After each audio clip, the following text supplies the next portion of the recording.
இதோ உங்களுக்குலாம் ஒன்று சொல்லட்டுமா, எங்கள் அம்மா இருக்காங்கல்ல, அவங்க என்ன பண்ணாங்க, பல்லு வலிமா அப்படின்னு சொல்லிட்டு நைட்டு சொன்னாங்க. சரி நீ காலையில் ஹாஸ்பிட்டல் போமா, போயிட்டு எனக்கு ஃபோன் பண்ணி நான் எங்கள் வீட்டில் இருந்து வரேன் அப்படின்னு சொன்னேன்.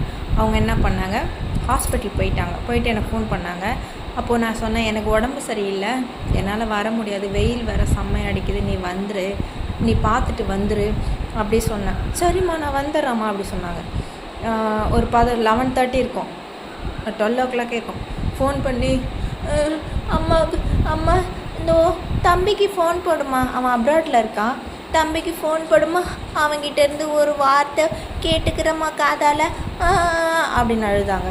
நான் என்ன சொல்லி எது கழுவுற ஏதோ நடந்துருச்சு போல் அப்படி சொல்லிவிட்டு நான் கேட்குறேன். உடனே நான் வைக்கிற ஃபோனை அப்படின்ட்டு எனக்கு கேட்கல, படன்னு உதறது. உடனே வண்டி ஸ்டார்ட் பண்ணிட்டு போய் லாரி கடியிலலாம் விட்டு ஓட்டிட்டு போய் நின்று ஹாஸ்பிட்டல் போயிட்டு என்னாச்சுன்னு கேட்டால், இதோ பல்லு இங்கெல்லாமா இங்கே ஊசி போட்டாங்கம்மா அதான் அழுது அப்படி சொல்கிறாங்க.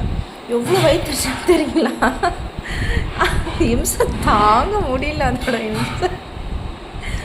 அப்புறம் திட்டு நான் பாரு இது மாதிரிலாம் பண்ணாத, ஏதாவது ஒரு சீரியஸ்னால் அப்போ நான் வரவே மாட்டேன் அப்படி சொன்னேன்.